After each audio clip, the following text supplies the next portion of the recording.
मंगलमूर्ति मोरया। देवतुल्य भाइयों, हम माँ शक्ति आज स्वाध्याय एवं चिंतन का हमारा क्रमांक है 232 और आज हमारे बीच में है आदरणीय RN पांडे साहब, जो retired additional commissioner commercial tax हैं। और आज उन्होंने जो विषय लिया है वो लिया है पंचतंत्र मित्र भेद भाग 1। इस श्रृंखला को वो आगे कई भाग में चलाएंगे और आगे आने वाले समय में हमें उसमें ज्ञान मिलेगा। वैसे तो कल भी ये एक पार्ट रहा था, विनय कक्कड़ जी ने लिया था। हम आदरणीय GM अग्रवाल साहब से, जो मेंबर ट्रिब्यूनल रिटायर्ड हुए हैं, उनसे निवेदन करते हैं कि 2 शब्द आदरणीय RN पांडे साहब के विषय में कहें। आदरणीय GM अग्रवाल साहब। सभी को मेरा बहुत बहुत नमस्कार और विशेषकर आज के वक्ता श्री पांडे जी को मेरा प्रणाम। मित्रों, आज की वार्ता का विषय जैसा कि बताया गया है कि पंचतंत्र मित्र भेद और कई भाग में चलेगा। प्रथम भाग का आज शुभारंभ हो रहा है और इसके वार्ताकार श्री राजेंद्र नाथ पांडे जी किसी परिचय के मोहताज नहीं है। उनके कई विद्वतापूर्ण, धारा प्रभा, ओजस्वी, सारगर्भित एवं मौलिक व्याख्यान इस मंच पर हम लोग पहले भी उनको आत्मसात करते रहे हैं। श्री पांडे जी हमारे विभागीय साथी तो है ही, लेकिन श्री पांडे जी का गुरुकुल विद्या का जो आधारशिला है उसका और उनकी विद्वता का जो एक सम्मिश्रण है, उनकी आध्यात्मिक विषयों और संस्कृत के आर्ष ग्रंथों के वो बड़े भारी विद्वान वक्ता भी हैं। उनकी द्वारा प्रेरित 4 पुस्तकें सदाचरण से ब्रह्मज्ञान तक, वेदों में शाक्त तत्व, मन से आनंद तक और आध्यात्मिक दृष्टांत, ये अपने ज्ञान की रस्सियों से समाज का पथ तो आलोकित कर ही रही हैं और माँ भगवती की उन पर एक विशेष कृपा हमेशा रहती है। उनकी अनुकंपा से ओतप्रोत रहते हैं वो, और जब वे बोलते हैं तो वही माँ भगवती, माँ सरस्वती बनकर के उनकी वाणी पर विराजमान हो जाती है और उनका धारा प्रभा, ओजस्वी भाषण प्रारंभ हो जाता है। आज का विषय बहुत ही रोचक है। पंचतंत्र, जिसकी ऐसा कोई, मैं समझता हूं कि व्यक्ति नहीं है जिसने पंचतंत्र की कहानियों के बारे में ना सुना। पंचतंत्र की कहानियां अत्यंत रोचक तो है ही, बड़ी शिक्षाप्रद भी है और कोई न कोई मोरल उसके अंदर छिपा रहता है। तो ये जो सीरीज प्रारंभ की गई है श्री अरविंद शर्मा के तत्वावधान में, इनके फोरम के अंतर्गत, वो बहुत ही महत्वपूर्ण इस विषय में है। कल आदरणीय श्री कक्कड़ साहब इसके बारे में कुछ बोल रहे थे, मैं उनको सुन रहा था, वो भी बड़ा अच्छा बोल रहे थे। और पांडे जी पूरी सीरीज को धीरे धीरे करके हम लोगों के सामने उन्मिलित करेंगे। और आज जो है मित्र भेद, देखिए मित्र भेद जो है ना, ये तो बहुत ही जरूरी है कि मित्र जो है, मित्रों के कितने भेद होते हैं, कैसे कैसे मित्र हमें रखना चाहिए, क्या रखना चाहिए, तो रोचक भी है और बहुत एक तरह का उत्कंठा जागृत करने वाला विषय है ये। तो ये जो पंचतंत्र की कहानियां हैं, एक्चुअली वेदों में और उपनिषदों में जो मैं समझता हूँ, जो गहन और गूढ़ विषय है, उनको सरलतम ढंग से किस प्रकार से प्रस्तुत किया जाए। पहले क्या होते थे, राजकुमार लोग जो होते थे, उनको सरल भाषा में अगर कोई आप वेदों के मंत्र के द्वारा किसी को, राजकुमार को बताएंगे तो वो उतनी जल्दी आत्मसात नहीं करेगा। हम लोगों का भी यही स्थिति है। तो आज तो ऋषि और आचार्य लोग क्या करते थे, कहानियों के माध्यम से और इस तरह के छोटे छोटे रोचक व्याख्यानों के माध्यम से उनको नीति विषयक और तमाम तरह की चीजें उनको सिखाया करते। तो आज के जो ऋषि है, हम लोग सब एक बिगड़े हुए राजकुमार है। आज के ऋषि श्री राजनाथ पांडे जी जो है, उस पर हम लोगों का मार्गदर्शन करेंगे और मुझे पूरी उम्मीद है कि इस विषय पर हम सब लोग बहुत लाभान्वित भी होंगे। श्री राजेंद्र पांडे को मैं आगे आग्रह कर रहा हूं कि वो अपना विषय प्रारंभ करें। धन्यवाद। मेरे ज्येष्ठ भ्राता तुल्य श्री GM अग्रवाल साहब, आपको बहुत बहुत धन्यवाद, आभार। तो प्रारंभ करने से पूर्व हम सब लोग अपनी ऊर्जा को केंद्रित करें। मैं गायत्री मंत्र का पाठ करता हूं। ओम भूर्भुवः स्वाहा तत्सवितुर्वरेण्यं भर्गो देवस्य धीमहि धियो यो नः प्रचोदयात्। अब मैं कुछ प्रार्थना करता हूं। ओम विश्वानि देव सवितर्दुरितानि परासुव यद्भद्रं तन्न आसुव अग्ने नयसु पथारा ये अस्मान् विश्वानि देव वयुनानि विद्वान् यो योध्यस्मज्जुहुराणमेनो भूयिष्ठान्ते नम उक्तिम विधेम।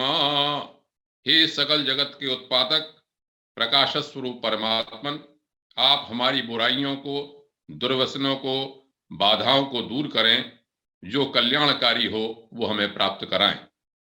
हे अग्रणी अग्नि स्वरूप परमात्मन, आप हमको सन्मार्ग पर ले चलते हुए समृद्धि को प्राप्त कराएं। इस मार्ग में जो भी बाधाएं हों उनको आप दूर करें। हम आपको बार बार प्रणाम करते हैं। श्री अरविंद शर्मा जी का धन्यवाद, आभार। आप जैसे सब मनीषियों को मेरा प्रणाम। कल पंचतंत्र की शुरुआत हुई आदरणीय कक्कड़ साहब के द्वारा। तो श्री अरविंद शर्मा जी ने और बाकी सब विद्वान श्रोतागण ने यह स्वीकार किया कि इसको पंचतंत्र को सुना जाना चाहिए। कल यहां तक तो भूमिका हुई कि क्या उपयोगी है, कुछ कुछ कहानियां पता है लोगों को, लेकिन इसे जानना चाहिए। तो जानना चाहिए तभी है जब आप जाने, तभी आप बताएंगे औरों को और रुचि लेंगे। चलिए, तो मैंने ये सोचा कि पंचतंत्र जो वास्तव में ग्रंथ है उसका ही सार रूप आपके समक्ष धीरे धीरे प्रस्तुत किया जाए। साथियों, जैसा कि आप जानते हैं पंचतंत्र, विष्णु शर्मा जी इसके लेखक हैं। 5 इसके हिस्से हैं: मित्र भेद, मित्र संप्राप्ति, काकोलूकीयम, लब्ध प्रणाशम और अपरीक्षित कारकम।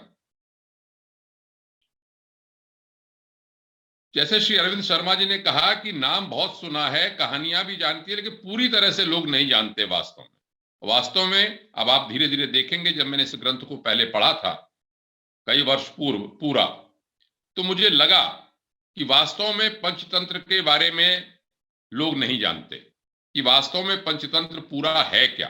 थोड़ी कहानियां जानते हैं, 2, 4, 10, 20 कहानी बस। ये वास्तव में एक नीति शास्त्र है। इसमें गद्य भी है, पद्य भी है। कहानियां, जैसा हम समझते हैं कि इसका मुख्य उद्देश्य, कहानियां मुख्य उद्देश्य नहीं है, ये आप देखेंगे अभी। इसमें जो बीच में शिक्षाएं दी गई हैं वो मुख्य उद्देश्य है। वो आप ये समझिए कि गद्य के साथ इसमें 1090 के लगभग श्लोक हैं।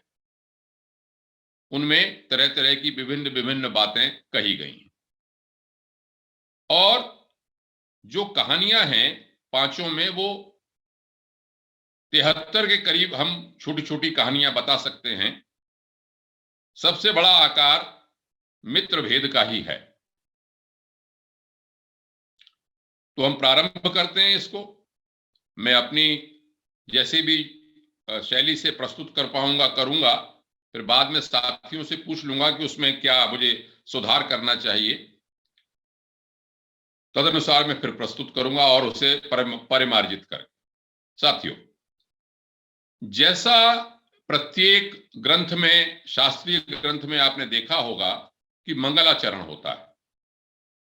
जो भी लेखक है वह अपनी रुचि के अनुसार एक प्रार्थना करता है। उस मंगलाचरण का बड़ा महत्व है। मैं बाद में हिंदी में सब बताऊंगा, लेकिन एक श्लोक मंगलाचरण का मैं संस्कृत में जरूर रखूंगा, जिससे कि जो ओरिजिनल चीज है, मूल रूप है, वो आपके सामने आ सके। मंगलाचरण यह है: ब्रह्मा रुद्रः कुमारो हरिवरुण यमा वन्य इंद्र कुबेरः चंद्रादित्यौ सरस्वती उदध युगनगा वायु उर्वी भुजंगाः सिद्धा नद्यो अश्विनौ श्रीर्दिति अदितिसुता मातरश्चंडिकाद्याः वेदास्तीर्थानि यज्ञाः गणवसुमुनयः पांतु नित्यं गृहाश्च। यह कथामुख शुरू होता है, मंगलाचरण शुरू होता है। इसका अर्थ बताता हूं। मैं प्रयास यह करूंगा कि वास्तव में ग्रंथ क्या है वो आपके सामने संक्षेप में आता रहे। हो सकता है कुछ कठिन सा लगे, सरल सा लगे, लेकिन आप सब विद्वानों को बहुत अच्छा लगेगा। और जो एक धारणा पंचतंत्र के बारे में हम सब लोगों के दिमाग में है कि केवल कहानियां हैं, उसके अलावा क्या गंभीर बातें हैं वो भी इसमें आएंगी। केवल कथाओं के अंत में या कथाओं में ही इसमें वो नहीं है उपदेश, कोई कथा के साथ साथ ही उपदेश इसमें है। तो इस मंगलाचरण को जो मैंने बोला उसका अर्थ बताता हूं, बाकी दोनों श्लोकों का भी हिंदी में अर्थ बताता हूं। ब्रह्मा, शिव, स्कंद, विष्णु, वरुण, यम, अग्नि, इंद्र, कुबेर, चंद्रमा, सूर्य, सरस्वती, समुद्र, चारों युग, पर्वत, वायु, पृथ्वी, सर्प, सिद्ध, नदियां, अश्विनी कुमार, लक्ष्मी, दिति, देवता, चंडिका आदि देवियां, वेद, तीर्थ, यज्ञ, शिव के समस्त गण, अष्टवसु, महर्षि गण तथा नवग्रह सर्वदा सबकी रक्षा करें। आप इतना विस्तार समझ लीजिए। इतने देवताओं को याद किया, सबकी रक्षा करने की बात की कि हमारी सबकी रक्षा करें। इसके बाद ये कहा अब क्या विषय है, लेखक किस विषय को उठाना चाहते हैं इस मंगलाचरण से आप समझिए। मैं हिंदी में ही अब कहूंगा अधिकतर। मनु, बृहस्पति, शुक्र, व्यास, पराशर, चाणक्य आदि विद्वद वर्ग, राजनीति शास्त्र के प्रवर्तक, अन्य जनों को मेरा प्रणाम है। स्पष्ट कर दिया विष्णु शर्मा जी ने यहां पर, जितने राजनीति के अर्थशास्त्र के लोग हैं उन सबको उन्होंने प्रणाम किया। फिर कहते हैं संपूर्ण राजनीति शास्त्रों के तत्वों का पर्यालोचन करके तथा विश्व में प्रचलित परंपराओं एवं व्यवहारों का स्वयं अनुभव करने के पश्चात विष्णु शर्मा ने 5 भागों में विभक्त इस पंचतंत्र नाम के परम उपयोगी राजनीति शास्त्र का प्रणयन किया है। स्पष्ट कर दिया कि सारे राजनीति शास्त्र जितने भी हैं उन सबको पढ़ के उनका अनुभव करके स्वयं तब 5 भागों में से बांटा। अब यहां से कथामुख शुरू होता है। इसे कथामुख का मतलब एक प्रस्तावना बनी कि हम कैसे कथा शुरू करते हैं। तो कहानी शुरू होती है। सुना जाता है दक्षिण के किसी देश में महिला रूप नाम का एक नगर था और वहां पे बहुत ही एक योग्य राजा अमर शक्ति था। एक राजा शासन करता था। उसके 3 बेटे थे। सुनते चलिए नाम को। बहुशक्ति, उग्र शक्ति और अनंत शक्ति, 3 उनके पुत्र थे। उसके लिए इन्होंने शब्दों का प्रयोग किया कि परम अविनीत एवं अशिक्षित थे। ये यहां पर उन्होंने कहा दुर्मेधसाः, परम दुर्मेधसाः, अविनीत और अशिक्षित। विनीत भी नहीं थे, उद्दंड थे और अशिक्षित भी थे, शास्त्रों को नहीं पढ़ा। तो अब क्या हुआ? अब राजा को जब चिंता हुई तो उन्होंने क्या किया, राजा ने उन्हें अशिक्षित समझकर अपने मंत्रियों को बुलाया, सारे मंत्रियों को बुलाया और कहा कि आप लोग तो ये जानते ही हैं कि मेरे 3 पुत्र बड़े अशिक्षित हैं, अविवेकी हैं, तो मेरा विशाल राज्य मुझे सुखकर प्रतीत नहीं होता है। इतना मेरे पास बड़ा राज्य है तो ये बेटे मेरे लायक नहीं है, इसलिए मैं कोई सुख नहीं प्राप्त करता हूं। देखिए अब यहीं से शिक्षा प्राप्त हो जाती है। मैं कहानी तो आगे बढ़ाऊंगा लेकिन कुछ बात मैं बताता हूं। क्या दर्द बताते हैं जो हम सब लोग गृहस्थी के लोग हैं, संसार में रहने वाले हैं। उनके लिए यहां पर उन्होंने एक अनुभव बताया। ये कहा कि यदि पुत्र नहीं पैदा हुआ, यदि मरा हुआ पुत्र हुआ और मूर्ख हुआ, तो तीनों में से वो अच्छे हैं जिनके पैदा ही नहीं हुआ या जिनके मर गए। ये कहा यहां पे इस बात को, क्योंकि जीवन पर्यंत मूर्ख पुत्र जो है वो कष्ट देता। फिर कहा मूर्ख पुत्र के पैदा होने से गिर जाना ही अच्छा है। इस तरह की बात कही उन्होंने। गाय किस, अब उदाहरण देते हैं कि गाय किस काम की कही जा सकती है जो न तो गर्भ धारण करती है न दूध देती है। वैसे ही पुत्र के जन्म करने का क्या लाभ है जो न तो विद्वान हुआ और न ही भक्तिमान हुआ। तो यहां पर उन्होंने ये कहा कि योग्य पुत्र आने चाहिए, ऐसा पुत्र होना चाहिए जिसका नाम ले तो लोग कहेंगे अरे ये फलाने का बेटा है, देखिए कितने योग्य है। ये बात यहां पर लिखी इन्होंने। अगर नहीं हो तो समझ लो बेकार है सारा सारा, और पिता को माता को बड़ा कष्ट रहता है उनसे। अब उन्होंने कहा कि इसलिए जैसे भी इनकी बुद्धि का विकास हो उस प्रकार का कोई उपाय आप लोग करें। अब विद्वानता की देखिए इसमें क्या लिखा है ग्रंथ में कि इस समय मेरे द्वारा प्रदत्त वृत्ति, मतलब जो इनको मैं जीविका देता हूं, महीने के महीने में पैसे देता हूं जिनको, उनके उन विद्वानों में से 500 विद्वान उपस्थित हैं। अब ये बात सामान्य रूप से हमारे ग्रंथों में नहीं आती, लेकिन हमको ये समझना चाहिए कि इस बात से बताना चाहते हैं कि पहले के विद्वान, पहले के राजा कितने विद्वानों को अपने पास रखते थे। 500 विद्वान उपस्थित हैं उस समय, उन्होंने कहा, इसमें कहा कथा में। फिर उन्होंने ये कहा कि मेरी अभिलाषा की पूर्ति करो, मेरे बेटे किस तरह से विद्वान बने। ये सुन के उनके मंत्रियों में से ये कहा। अब देखिए फिर शिक्षा प्रारंभ हो गई। यहां पे उन्होंने ये कहा कि देखो, एक मंत्री ने कहा कि ये सुना जाता है कि व्याकरण का ज्ञान कराएं इनको तो 12 वर्ष लगेंगे। मनु प्रवृत्ति विद्वानों, धर्मशास्त्र, चाणक्य प्रवृत्ति, चाणक्य का नाम लिया है, इसका अर्थशास्त्र के बाद ये हुए हैं। चाणक्य का जो कौटिल्य हो गए उसके बाद ये हुए। चाणक्य आदि विद्वानों के बनाए हुए अर्थशास्त्र को, वात्स्यायन ऋषि के बनाए कामशास्त्रों को भी पढ़ना शेष रह जाता है कि 12 साल तो व्याकरण में लग जाते हैं। और इसके पश्चात धर्म, अर्थ, काम प्रतिपादक शास्त्रों का भी ज्ञान करना होगा, तो तब जाके कहीं इनकी बुद्धि का विकास हो सकता। उसमें एक मंत्री था सुमति नाम का। ये संस्कृत की एक विशेषता है कि जो जिस तरह का गुण है उसी तरह का नाम पात्र का भी रखते हैं। तो सुमति नाम, अच्छा नाम, मति वाला राजा था, मंत्री था। उसने क्या कहा, इस श्लोक को याद करना चाहिए और पढ़ते समय जो हम लोग याद, क्या मतलब समझना चाहिए। और ये हम जो संस्कृत के जानकार लोग हैं वो इसको बहुत बोलते हैं। अनंत पारम किल शब्द शास्त्रम स्वल्पम तथायु बहुवश्च विघ्ना।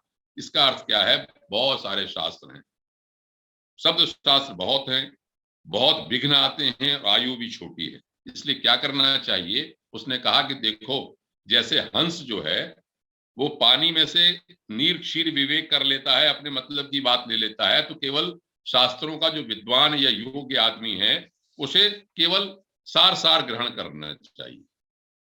अब उन्होंने उसका रास्ता बताया, सुमति ने वहां सॉल्यूशन बता दिया। ये कहा कि इस सभा में ही एक ऐसा व्यक्ति उपस्थित है जिसका नाम है विष्णु शर्मा। मुझे पूरा विश्वास है कि ये विद्वान राजकुमारों को सुशिक्षित बनाते। अब उन्होंने विष्णु शर्मा को राजा ने बुलाया और कहा कि आप अनुग्रह करें मेरे ऊपर और मेरे बेटों को नीति शास्त्र में अद्वितीय बना दें। देखिए, ये ध्यान रखें कि पंचतंत्र नीति शास्त्र का ग्रंथ है, नीति शास्त्र को ही बताना चाहते हैं। अब विष्णु शर्मा ने क्या कहा, और एक राजा ने यह कहा कि यदि आप इसे नीति शास्त्र में हमारा निपुण बना देंगे तो मैं आपको 100 ग्राम दूंगा, 100 गांव दे दूंगा आपको, आपके अधिकार हो जाएंगे 100 गांवों में। तो आप देखिए, पहले के आचार्यों की प्रवृत्ति देखिए, इस ग्रंथ से पता चलती है। उन्होंने कहा कि आप मेरे कथन पे ध्यान दें, 100 गांवों का आधिपत्य प्राप्त होने पर भी मैं अपनी विद्या का विक्रय नहीं करूंगा। यह है विशेषता पहले के आचार्यों की कि मैं अपनी विद्या को बेचूंगा नहीं, मुझे नहीं चाहिए आपके 100 गांव, लेकिन यदि मैंने आपके पुत्रों को नीति शास्त्र में निपुण नहीं बना दिया तो अपना नाम बदल लूंगा, ये भी कह दिया। अब देखिए, इस ग्रंथ से पता चलता है कि अवस्था कितनी थी विष्णु शर्मा की उस समय। 80 वर्ष की अवस्था हो जाने के कारण मैं इंद्रिय के सुखों से विरत हो गया हूं। इससे यह पता चलता है कथामुख से कि इस ग्रंथ की रचयिता जो विष्णु शर्मा थे, उनकी आयु उस समय 80 वर्ष थी। हम सब लोगों में जो सीनियर लोग हैं वही, मैं तो अभी 71 तक ही पहुंचा हूं। तो अब उसके बाद उन्होंने इस ग्रंथ को रचा होगा, और उन्होंने ये भी कह दिया कि मुझे ना तो इंद्रिय सुख है कोई इस समय, मुझे अर्थ की आवश्यकता भी नहीं है, मैं तो केवल आपकी इच्छा के लिए विद्या से मनोरंजन करूंगा। लिखा है इसमें, जो मैं शब्द पढ़ रहा हूं ग्रंथ में ही लिख के मैं देख के उसे बोल रहा हूं कि विद्या से मनोरंजन करके मैं करूंगा। लेकिन आप लिख लीजिए इस बात को, आज की तिथि नोट कर लीजिए, यदि 6 माह के भीतर मैंने आपके नीति शास्त्रों में अद्वितीय नहीं बना दिया तो आप मृत्युदंड मुझे दे सकते हैं, मेरे सदगति का मार्ग भी अवरुद्ध कर सकते हैं। इतना विश्वास था उस पंडित को, अपने उस आचार्य को, विद्वान को अपनी बात पे। अब उन्होंने इस कठिन प्रतिज्ञा को सुन के राजा तो आश्चर्यचकित हो, और विष्णु शर्मा की सेवा में कह दिया, भाई तीनों लोगों को लाओ पंडित जी, आपकी सेवा में इनको लगा देते हैं। तो उन्होंने 5 मित्र भेद, मित्र संप्राप्ति, काकोलुकियम, लब्ध प्रणाश, अपरीक्षित कारक, मैं बार बार ये नाम बोलूंगा जिससे कि हमारे दिमाग में ये बात आ जाए कि हाँ ये पंचतंत्र 5 है। इनको प्रकरण करके 6 मास में ही उनको विद्वान बना दिया। तो इसमें यहां पर उन्होंने लिखा कि शनै शनै इस ग्रंथ की बहुत ख्याति हो गई, जो अनवरत इसको अध्ययन करता है वो किसी इंद्र से भी परास्त नहीं हो सकता है। अधीते या इदम शास्त्रम नित्यम नीति शास्त्रम शृणोति च, जो इसको नीति शास्त्र को पढ़ता है, अध्ययन करता है, वो कभी भी किसी भी सभा में पराजित नहीं होता। ये यहाँ का कथामुख समाप्त हो गया अभी समय काफी। तो अब मित्र भेद प्रारंभ होता है। मित्र भेद से अर्थ होता है मित्रों में भेद कराना। यहां से ही अब शुरू होती है कहानी शुरू होती है, और कहानी के साथ साथ जो शिक्षाएं हैं वह भी प्रारंभ होती है। उन्होंने ये कहा कि विष्णु शर्मा ने राजपुत्रों को बुलाया और कहानी सुनानी प्रारंभ कर कि देखो भाई राजकुमारों, मैं मित्रभेद नाम के एक प्रथम प्रकरण को प्रारंभ करता हूं। इसका श्लोक क्या है कि वन में निवास करने वाले सिंह और वृषभ के बढ़ते हुए प्रेम को एक लोभी तथा दुष्ट श्रृगाल ने नष्ट कर दिया था। मैंने जैसे कल इशारा किया था, इस ग्रंथ की शैली है कि एक बात पहले कह देते हैं जिससे कि उत्सुकता हो। बच्चों ने पूछा कि भाई ये क्या हुआ? आपने कहा कि सिंह और वृषभ की दोस्ती को श्रृगाल ने नष्ट कर दिया। कैसे नष्ट कर दिया? बच्चे पूछते हैं ना, जो हमेशा बच्चों में एक उत्सुकता होती है कि हाँ भाई नानू, हाँ भाई दादू, माँ, डैडी, पापा, ये बताइए कि अच्छा ऐसा कैसे हुआ। तो यही शैली इसके अंदर है, पहले एक बात कह देंगे और उसके बाद उसकी कथानक को प्रारंभ करेंगे। तो जब उन्होंने कहा कि भाई आप बताइए ये कौन सी कहानी है, कि कौन सा शेर था, कौन सा वृषभ था, बैल था, और कौन सा गीदड़ था ऐसा जिसने कि उसकी दोस्ती उनकी खत्म कर दी। अब कहानी शुरू होती है। उन्होंने कहा देखो भाई राजकुमारों, कहानी इस प्रकार है। दक्षिण राज्य में महिला रूपी नाम का एक नगर था, उसमें वर्धमान नाम का एक वैश्य रहता था, वणिक पुत्र रहता था, बनिया रहता था। वो बहुत प्रचुर संपत्ति थी उसके पास, बड़ी संपत्ति थी, लेकिन फिर भी उसके मन में ये आया कि मुझे और धनोपार्जन करने की कोई योजना बनानी चाहिए। अब यहां पर क्या होता है कि धन का महत्व उन राजकुमारों को इस कहानी के द्वारा बताना चाहते हैं। क्या धन का महत्व बताते हैं? विश्व में, यहां पर श्लोक लिखा कि विश्व में ऐसी कोई वस्तु नहीं होती जो धन के द्वारा प्राप्त नहीं की जा सकती है। अतः बुद्धिमान मनुष्य को यत्न पूर्वक धन का उपार्जन करना ही चाहिए। यत्नेन मतिमान तस्मात् अर्थम एकम प्रसादहेत। 3-4 श्लोक हैं। धन का जरूर महत्व है, ये ग्रंथ कहते हैं, नीति कहती है कि धन होना चाहिए। और धन के बारे में फिर उन्होंने ये कहा कि धनवान व्यक्ति से सभी मित्रता करना चाहते हैं। धन के रहने पर बंधु बांधव बड़ा अपनापन दिखाते। धनवान व्यक्ति की उत्तम पुरुषों में गणना होती है और विद्वान माना जाता है। मुझे एक याद आ रहा है, आपने एक ग्रंथ का नाम सुना होगा सब लोगों ने, नीति शतक। भर्तृहरि राजा हुए, उन्होंने 3 शतक लिखे। पहले श्रृंगार शतक लिखा, फिर नीति शतक लिखा, उसके बाद वैराग्य शतक लिखा। तो नीति शतक का एक श्लोक संस्कृत में और संस्कृत के जानने वाले हिंदी में बड़ा प्रसिद्ध है। यस्यास्ति वित्तम स नरः कुलीनः स पंडितः स श्रुतवान गुणज्ञः सैवे वक्ता सच दर्शनीयः सर्वे गुणाः कांचनमाश्रयन्ति। जो जिसके पास पैसा है वो पंडित भी है, दर्शनीय भी है, सब ज्ञानी भी है, सब कुछ होता है। अंत में लाइन जो बड़ी प्रसिद्ध है सुभाषित के रूप में कि सर्वे गुणाः कांचनमाश्रयन्ति, सारे गुण पैसे में होते हैं। यही बात यहाँ पर आचार्य ने समझा दी कि भैया देखो पैसा तो होना ही चाहिए। उन्होंने कहा कि कोई ऐसी कला विद्वान दान नहीं है, सब पैसे के लिए ही। याचक गण भी जो जाते हैं धनिकों की प्रशंसा करते हैं। आप तो खैर ये जानते ही हैं, आजकल तो धन प्रधान है ही, हमेशा से प्रधान। धर्म अर्थ काम में धन का अपना महत्व है ही। अब क्या हुआ, जब उन्होंने कहा धन का काफी कई सारे श्लोक हैं उसमें, तो मैं इसे आगे बढ़ा देता हूं अपनी बात को कि धन, यहां तक लिखा कि धन संपन्न होने पर वृद्ध भी तरुण बना रहता, जवान बना रहता अगर पैसा आपके पास है तो। इतनी गर्मी होती है उसके अंदर। और तरुण व्यक्ति भी निर्धनता के कारण वृद्ध हो जाता। अरे गरीब है तो तरुण व्यक्ति भी वृद्ध हो जाएगा। अब देखिए यहां से फिर शिक्षा प्रारंभ होती, चल तो कहानी रही। अब पंडित जी कह रहे हैं कि देखो धनोपार्जन के कुल 6 उपाय हैं। ये मेरे लिए मतलब वो कहानी तो जा रही है, जाएगी सिंह और वृषभ के ऊपर, लेकिन जो मैंने पहले कहा, जो मैंने इसको पढ़ा कि साथ ही साथ जो शिक्षाएं दी गई हैं वो जाननी बड़ी महत्वपूर्ण है। उन्होंने कहा 6 उपाय हैं धनोपार्जन के। अब ये समझ लीजिए, इससे मैंने ये भी समझता हूं कि उस समाज में जब ये ग्रंथ लिखा गया होगा तब धनोपार्जन के क्या क्या साधन मुख्य माने गए होंगे।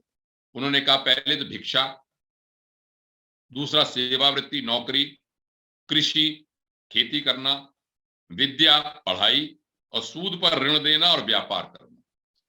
ये 6 चीजें हैं। लेकिन उसमें कहा कि व्यापार ही ऐसा है जिससे बिना किसी तिरस्कार के धन कमाया जा सकता है। हम जितने भी वैश्य वर्ग में या व्यापारी लोग हैं, बिजनेस लोग हैं, उन सबको समझना चाहिए कि ये पंचतंत्र ग्रंथ कहता है व्यापार बड़ा महत्वपूर्ण है। लेकिन आगे देखिए क्या हुआ कि इन्होंने ये कहा कि देखो व्यापार से श्रेष्ठ और सुखद जीविका का साधन मैं कोई नहीं मानता हूं। विष्णु शर्मा राजकुमार से कह रहे हैं। अब एक और बात आती है, इससे भी समझना चाहिए, मैंने बड़े ध्यान से इसको पढ़ा। क्या कहते हैं कि वाणिज्य सबसे श्रेष्ठ है, तो ठीक हो गया। अब उन्होंने कहा कि वाणिज्य जो है 7 प्रकार का होता है। 7 प्रकार से उस समय पैसे कमाने का पंडित जी ने, विष्णु शर्मा जी ने इस बात को रखा। 7 प्रकार कौन से बताए उन्होंने कि पहला तो गांधिक व्यवहार, गांधिक व्यवहार में तेल और इत्र बेचना, और दूसरा है दूसरों के आभूषणों को बंधक रखना, जिसे गिरवी गांठ कहते हैं। ये बहुत पहले से चलता आ रहा होगा, भाई जिसको आवश्यकता है वो महाजन पे जाएगा, अपने रख देगा। और तीसरा है सरकारी विभाग को सप्लाई करना, मोदी पना, इसे यहां पर लिखा है गोष्ठिक वर्ग। गोष्ठिक कहा इसको यहां पर कि गोष्ठिक जो है वो गोष्ठिक कर्म। तो इसका जो हिंदी मैंने जब पढ़ी तो इसका अर्थ ये निकला कि सरकार को सप्लाई करना, गवर्नमेंट को सप्लाई करना। और चौथा देखिए, आपको आश्चर्य होगा पढ़ के, परिचित ग्राहकों को ठगकर उनके हाथ सौदा बेचना। यह भी लिखा। जो आज एक आप कहते हैं ना कि वही आया ग्राहक, आइए आइए चाय पियेंगे कि कॉफी पियेंगे, और उसको और फिर अपना करे आपका घर ही है, पैसा चाहे दो चाहे मत दो कोई बात नहीं है, हम भी खुश हो जाते हैं चाय पी के, और आपसे कौन सा, हम तो नुकसान में ही रहेंगे आपसे देके। तो विष्णु शर्मा ने स्पष्ट लिखा, कितना पुराना ग्रंथ है, कि परिचित ग्राहकों को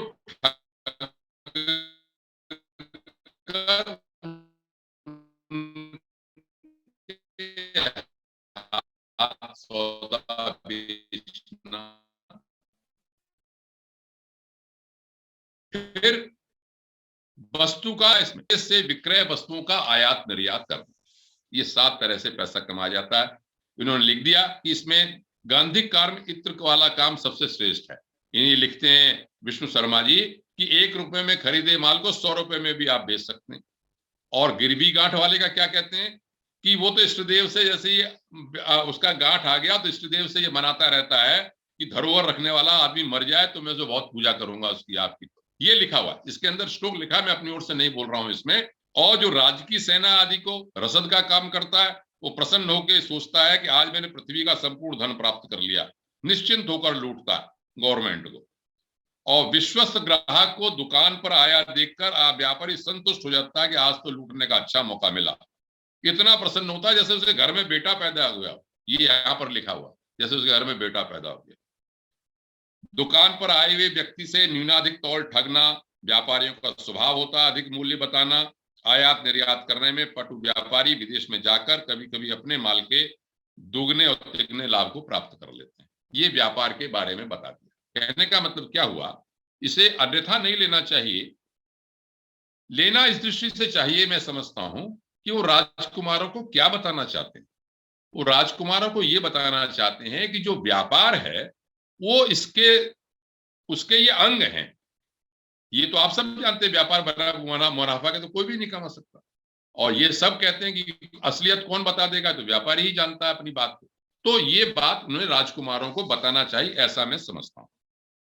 अब उसने क्या किया, जो वर्धमान नाम का वैश्य था उसने शुभ मुहूर्त निकलवाया और शुभ मुहूर्त निकलवा के अपनी गाड़ी में उसने सामान लादा और सामान लाद के वो मथुरा नगर की ओर चल पड़ा। मथुरा नगर उस समय भी रहा होगा, महत्वपूर्ण रहा होगा, इसलिए इसमें मथुरा का नाम है। प्रस्थान किया। यहां से अब कहानी, जो पंचतंत्र का जो रूप है कहानी का, जिसे हम लोगों के दिमाग में है, वो शुरू होता है। उसकी जो बैलगाड़ी थी उसमें 2 बैल थे, होते ही हैं 2 बैल। उनका नाम दिया विष्णु शर्मा जी ने। एक तो संजीवक था और एक नंदक, 2 बैल थे, संजीवक और नंदक। ये कहानी आपने पढ़ी होगी। तो यहां पर जो बीच बीच की बात है वो मैं बताना चाहता हूं। मेरा उद्देश्य यही रहेगा कि ग्रंथ में जो बात लिखी है, ओरिजिनल ग्रंथ में, वो भी हम सब के बीच में आते रहने चाहिए। अब वो जा रहा था, उसमें कछार पड़ा, कछार में दलदली इलाका था, उसमें वो जो संजीवक था वो तो फंस गया। संजीवक बैल फंस गया और उसे निकालने का बड़ा प्रयास किया। उसका जुआ जो था वो भी टूट गया और दलदल में धंस के बैठ गया। अब उसके राजा, उसने वर्धमान ने क्या किया, उसको बड़ा प्यारे थे दोनों बैल। उसने 3 दिन तक अपनी यात्रा स्थगित रखी और 3 दिन तक यात्रा ऐसे रखी कि चलो भाई इसे निकाल दो, किसी तरह से निकल जाएगा, ठीक हो जाएगा। अब उसकी खिन्नता को देखकर अन्य साथियों ने ये कहा, अब साथी समझाते हैं उसे कि तुम एक बैल के लिए है सेठ जी, हम सब लोगों के प्राण क्यों फंसाए हुए इस जंगल में। किसी दिन हमें, अब तो बड़ी मुश्किल से 3 दिन काटे हैं, शेर वेर आ जाएगा, कोई जंगल आ जाएगा, जानवर आ जाएगा, हमें खा जाएगा। अब यहां पर शिक्षा दे दी। शिक्षा क्या दी, एत एव अत्र पांडित्यम यत स्वल्पाद भूरि रक्षणम। कि देखो भाई, बुद्धिमानी तो इस बात में है कि छोटी वस्तु को शहर त्याग करके बड़ी वस्तु की रक्षा कर ले। एक बैल के पीछे अपनी जान मत दो, अपनी जान बचा के चलो, आगे चलो। तो ये भी एक नीति हो गई।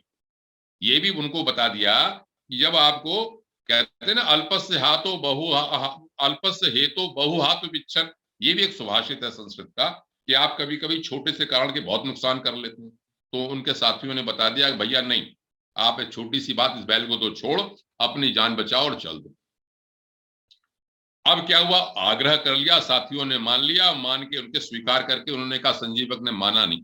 उसने कहा कि देखो भाई, ये बैल मुझे बहुत प्रिय है, अपने कुछ साथियों को और उसके जो नौकर थे, रक्षक थे, उनको वहां छोड़ दिया और ये कहा कि तुम इसकी देखभाल करना, जब ये ठीक ठाक हो जाए तो उसको यहाँ पर निकाल के ले आना इसी तरह से, इसको छोड़ के नहीं जाएंगे हम। इतना उसने ध्यान रखा। अब क्या हुआ, जैसी रात होने लगी, उसके जितने साथी थे उन्होंने सब छोड़ दिया। अरे कहाँ हम जान बचाएंगे, अपनी फंसेंगे, तो उन्होंने छोड़ छाड़ दिया। और जो उनका हेड था, अपने ठेकेदार जो था, उसके पास चले गए और भैया तुम कैसे आ गए। अरे कुछ नहीं साहब, वो तो संजीवक तो मर गया, संजीवक मर गया और हमने उसका दाह संस्कार सब कर दिया उसका, और हम तो चले आए। इससे से ये उन्होंने शिक्षा देना चाहा, जो मैं अपनी ओर से समझता हूं, कि आप अपने सबॉर्डिनेट्स पर, जो नीचे के लोग हैं, उस पर आंख बंद करके विश्वास न करें। वो आपको मिसगाइड भी कर सकते हैं। जब उनको कठिन ड्यूटी दी जाती है तो उसको वास्तव में सही तथ्य जानने चाहिए। जैसे इन्होंने कह दिया कि भैया ठीक मर गया।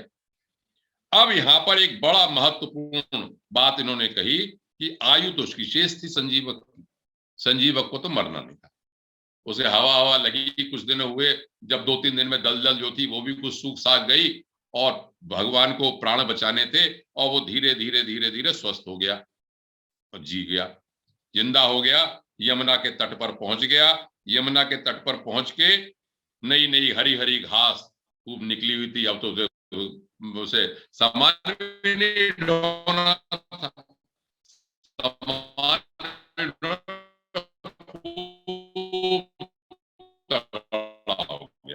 तगड़ा हो गए। अब वो इतना तगड़ा और वो टीले बीले गिरा दिए, बहुत तंदुरुस्त हो गया। यहां पर एक बड़ा महत्वपूर्ण श्लोक लिखा, वो आपके सामने मैं प्रस्तुत करना चाहता हूं। क्या कहते हैं, ये मैं बचपन से सुनता आया, बड़ा अरक्षितम तिष्ठति दैव रक्षितम सुरक्षितम दैव हतो विनश्यति जीवत्यनाथेऽपि वने विसर्जितः क्रिया कृत प्रयत्नोऽपि गृहे न जीवति।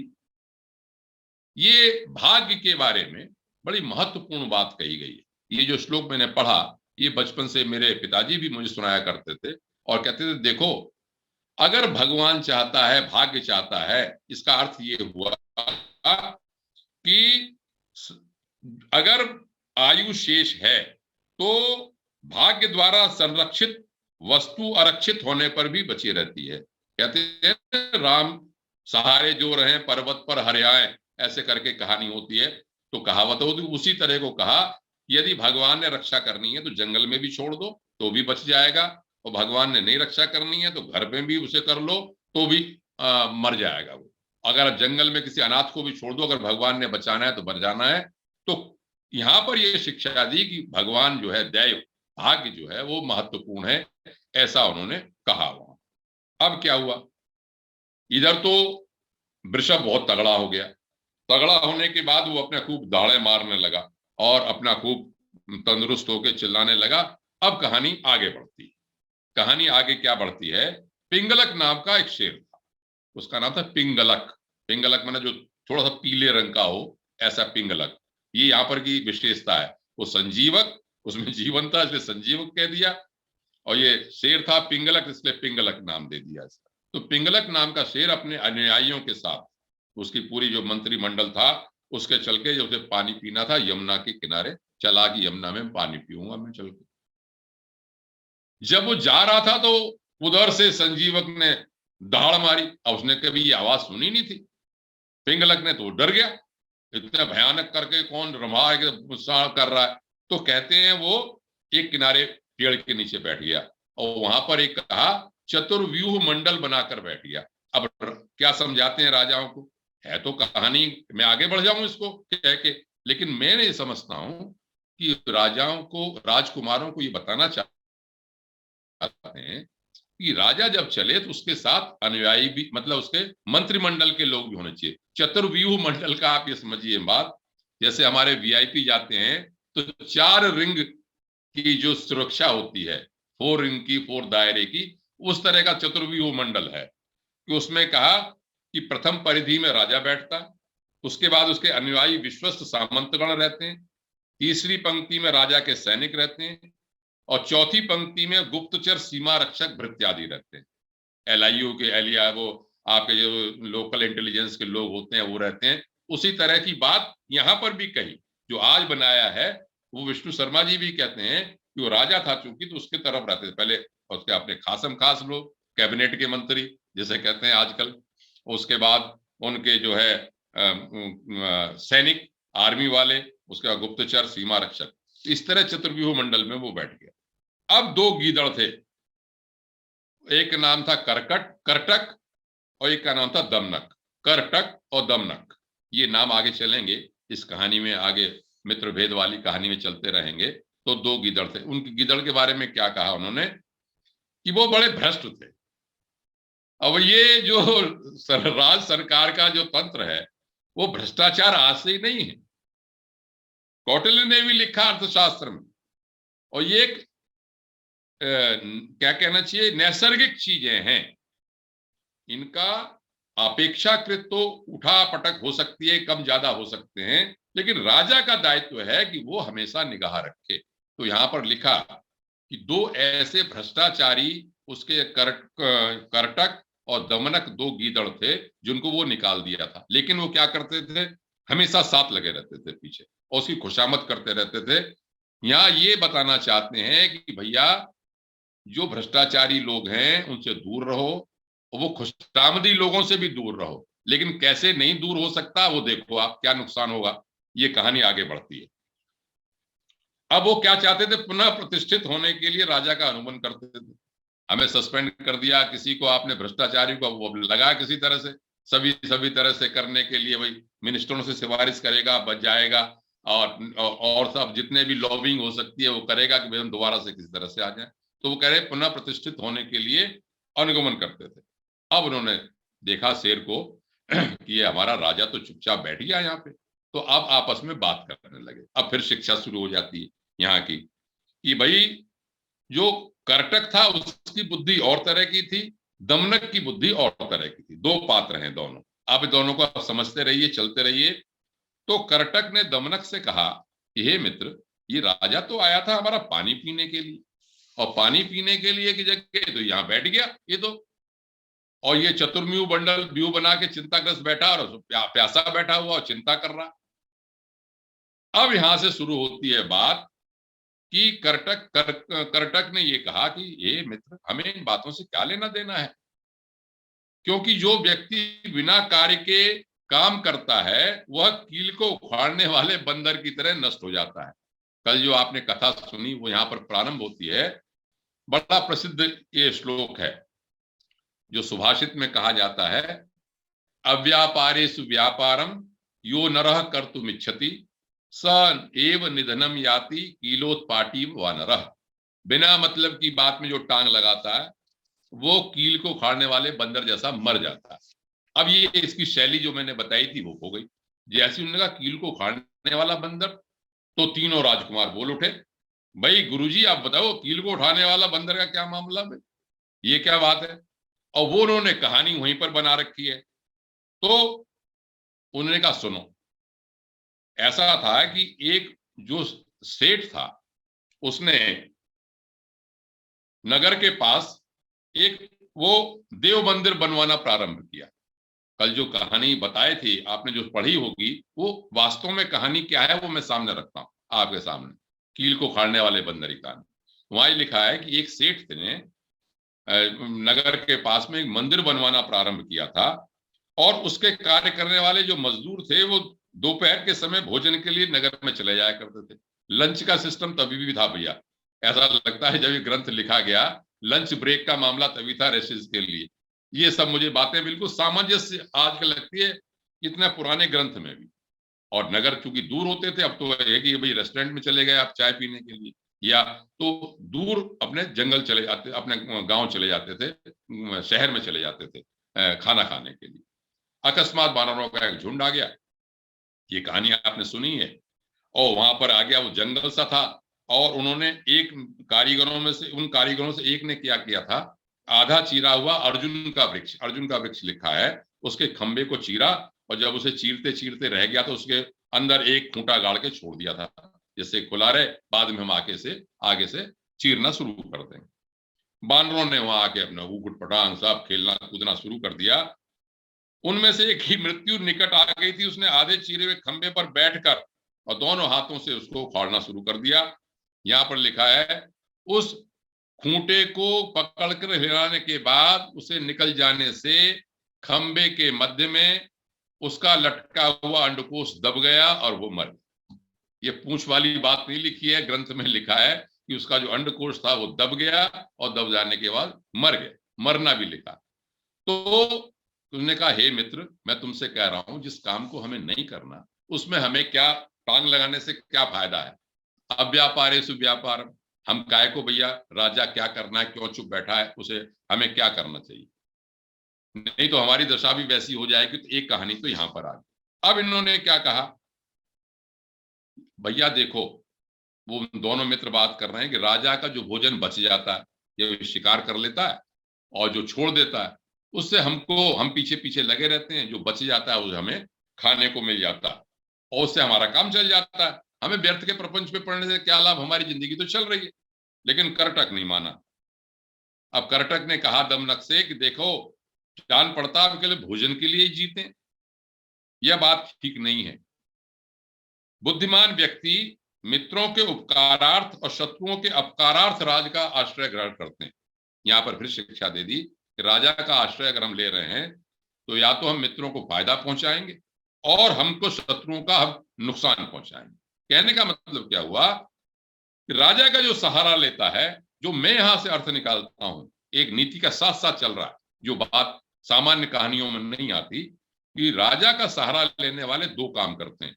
अपने मित्रों का, इष्ट मित्रों का लाभ उठवाते हैं, उपकार करते हैं और अपने शत्रुओं का नुकसान करते हैं उस पावर के द्वारा। ये यहाँ पर एक बात स्पष्ट कही गई है। ये नीति की बात इन्होंने कही। उन्होंने कहा कि पेट कौन नहीं भर लेता, व्यर्थ पेट, केवल पेट भरने से जीने का क्या फायदा है। पक्षी भी अपनी चोंच से पेट को भर लेते हैं, उनका जीवन कोई महत्व रखता है। इस विश्व में व्यक्ति को दीर्घायु होना चाहिए, उसके जीने से अनेक व्यक्तियों का जीवन चलता है। फिर लिखा है कि शिल्पादि, कला, शूरता, संपत्ति, श्रेष्ठ गुणों से युक्त समुदाय के लोगों से प्रशंसित होकर व्यक्ति ही, विद्वान ही का जीवन गिना जाता है। बिना किसी गुण प्रशंसा के कौवा भी बहुत दिन तक जीता है, पेट को भरता है, लेकिन उसका जीवन क्या कहा जाता है। यहां पर देखिए, अब समय समाप्त होने के धीरे धीरे मैं समाप्त करूंगा इस मामले को, क्योंकि ये तो कहानी चलती रहेगी। यहां पर क्या बताया, फिर शिक्षा दी। केवल कहानी मात्र से नहीं, मैं जैसे कहा, मैंने इस ग्रंथ को जब पढ़ा, आप भी सुनते रहेंगे, बीच बीच में महत्वपूर्ण बातें कहते रहते हैं। बीच बीच में कहा कि काको भी जीवती चिराय बलिष्ठ भुगते, कौवा भी बहुत जिंदा रहता है, कुछ में खाता रहता है, उससे क्या है। उनका नहीं, जो जीना तो वास्तव में उसका जीना है जो विद्वान है। शिल्पादि, कला किसी को आती है, शूरता है, संपत्ति है। तो एक व्यक्ति जिसने कोई किसी के स्वजनों का उपकार नहीं किया, दीनों के प्रति दया भाव नहीं दिखाया, सेवकों के प्रति सहानुभूति का प्रदर्शन नहीं किया, उस व्यक्ति के जीवन से कोई लाभ नहीं।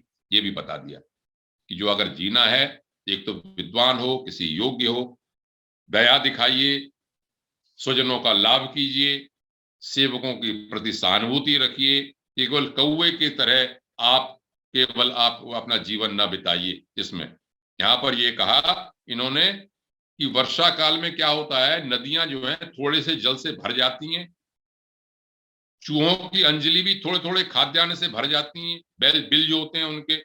इसलिए उद्योगहीन आदमी क्या होता है, थोड़े से पैसे से संतुष्ट हो जाता है और उद्योग करना छोड़ देता। तो उन्होंने कहा कि कुल रूपी स्तंभ पर जो ध्वज पे नहीं चढ़ सका, मतलब जिसके कारण कुल जो है वो आगे नहीं बढ़ा, वो व्यक्ति का जन्म व्यर्थ ही समझना चाहिए। तो मैं आज इस बात को, इस उपदेश को, अपने कथानक को यहाँ पर समाप्त करूंगा, इस अपने प्रकरण को। ये प्रकरण धीरे धीरे चलते रहेंगे। मैं प्रयास ये करूंगा कि वास्तव में पंचतंत्र में क्या कहा गया है वह बात सामने आई। जैसे अगर मैं इसे समराइज करूं आज, तो ये कहा कि योग्य पुत्र होना चाहिए, धन का महत्व होना चाहिए, व्यापार में क्या आवश्यक अंग हैं वो सब उनको समझा दिए गए, लेकिन व्यापार से पैसा कमाया जाना चाहिए। ये भी कहा कि देव कृपा बताई, राजा के चतुर्व्यूह भी बताया, भ्रष्ट अधिकारियों के बारे में बताया, खुशामदी लोगों के बारे में भी उन्होंने समझाया। ये भी बता दिया कि बिना मतलब की बात में टांग भी नहीं लगाना चाहिए। और ये भी कहा आगे, इसे समाप्त किया कि भाई आदमी को योग्य होना चाहिए, दूसरों का उपकार करना चाहिए, सेवकों के प्रति सहानुभूति दिखानी चाहिए और दया भाव दीनों के प्रति रखना चाहिए। यहाँ तक की कहानी है। आज मैं इस प्रकरण को यहीं समाप्त करता हूं। आपका बहुत बहुत धन्यवाद। धन्यवाद आदरणीय आर्यन पांडे साहब। आज आपने बहुत अच्छे तरीके से हमें पंचतंत्र मितभेद भाग 1 हमको बताया। हम आपके आभारी हैं और आगे भी इस श्रृंखला चलती रहेगी। आज का उद्बोधन श्री पांडे जी का बहुत ही सारगर्भित और बहुत ही रोचक रहा। जैसे कि मैंने पहले ही बताया था कि ये कहानियां बड़ी रोचक हैं और कहानी के अंदर कहानियां निकलती चली जाती। एक्चुअली जितनी भी इस तरह की कहानियां हैं, चाहे विष्णु शर्मा की पंचतत्व की कहानियां हो या दंडी का 10 कुमार चरित्रम हो, दंडी ने भी बहुत बढ़िया एक उपन्यास लिखा है 10 कुमार चरित्रम, जैसे 10 राजकुमारों की कथाएं लिखी गई हैं। तो इस तरह की कहानियां एक तरफ तो हमें सीख देती ही है, दूसरी तरफ उस समय के समाज का सर्वांगीण चित्रण भी करती है कि उस तरह का समाज कैसा था। अभी काला साहब समय सिनेमा के बारे में पूछ रहे थे कि ये कहानियां कब लिखी गई हैं।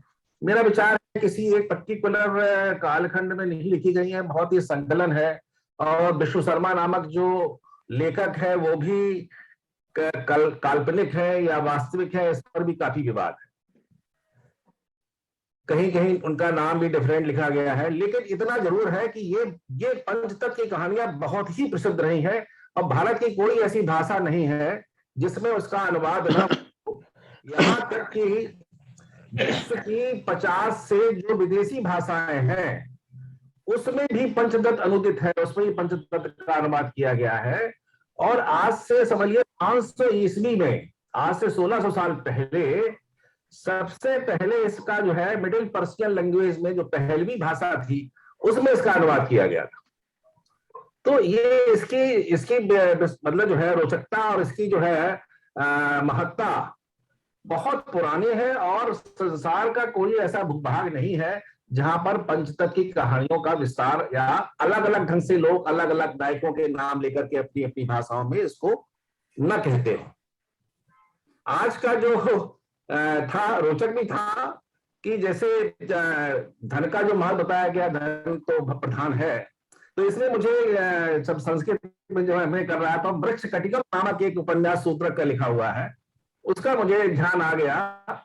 उसमें भी जो उसका जो नायक है चारुदत्त जो है वो भी बड़ा गरीब ब्राह्मण है और उसमें वो धन के बारे में बताता है, गरीबी के बारे में बताता है कि मूर्खस्य दिशा शून्यम सर्व शून्य दरिद्रस्य, दरिद्र जो दरिद्रता जो होती है उसके लिए सभी चीजें शून्य हो जाती है, उसका कोई मान सम्मान समाज में, जैसे कि पांडे जी बता रहे थे। तो अब ये है कि अब जैसे पांडे जी ने जो बताया कि कहानी में कि धन कमाने के 6 व्यापार के साधन हैं, तो पर मुझे थोड़ी सी आपत्ति इस बात की है कि देखिए उस समय का सामाजिक चित्रण रहा होगा व्यापार में। जैसे अब सुगंधी द्वारा सबसे पहले उन्होंने बताया कि उत्तम साधन होता है, तो आजकल के जमाने में सुगंधी जो है केवल कन्नौज तक जो है वो सीमित होकर के रह गई। अगर इस पंचतत्व की उस जमाने की कहानी जो 6वीं शताब्दी में, और वैसे तो ये कहानी मेरे ख्याल से 200 ईसा पूर्व से लेकर के और 30वीं शताब्दी तक इसका जिक्र आया है।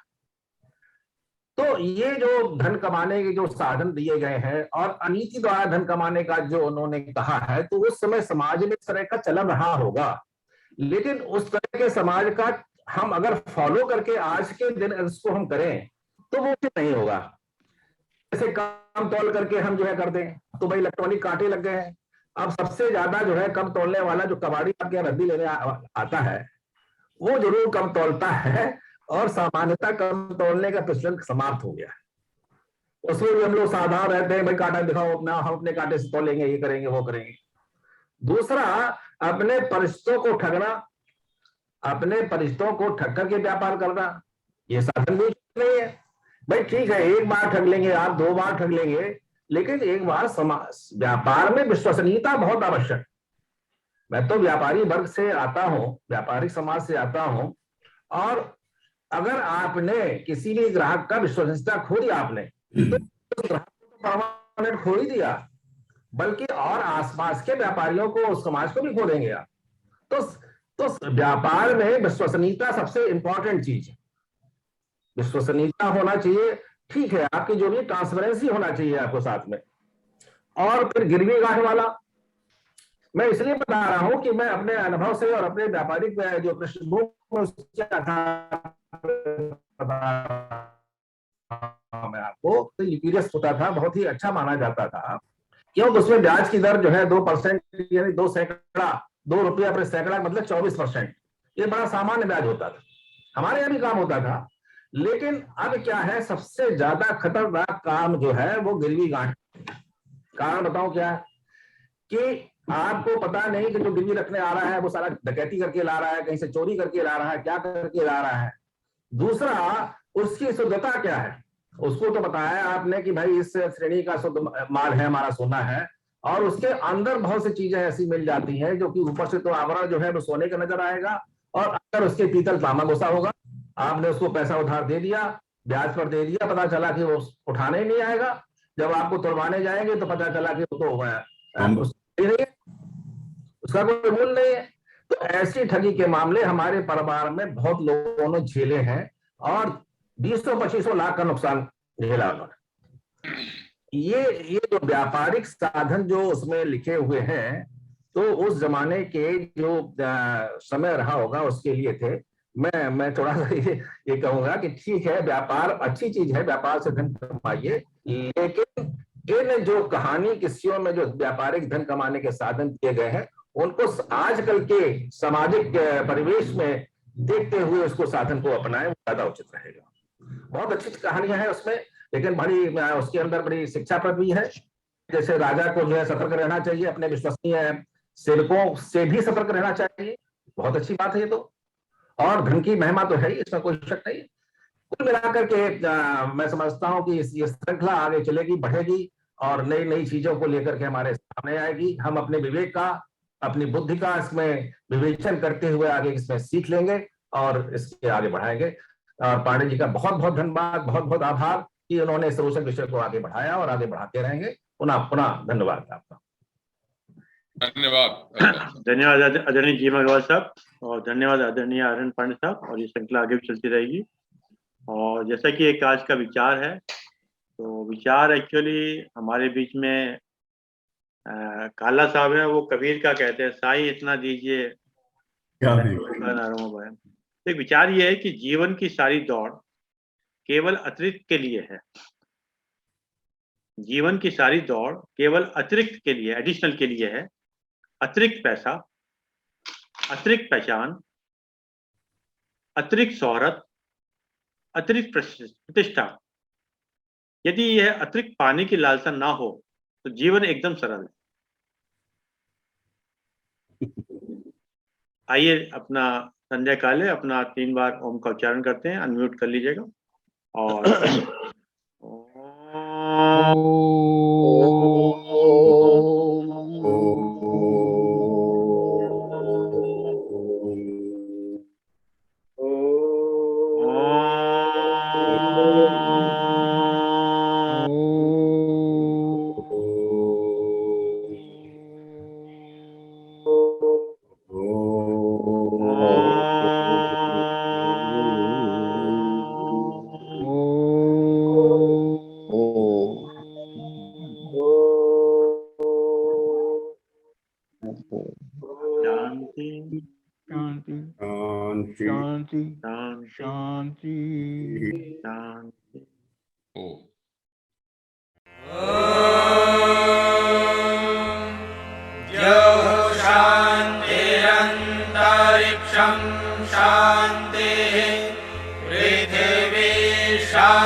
शांतिर्विश्वे देवा शांति ब्रह्म शांति सर्वं शांति शांतिरेव शांति सा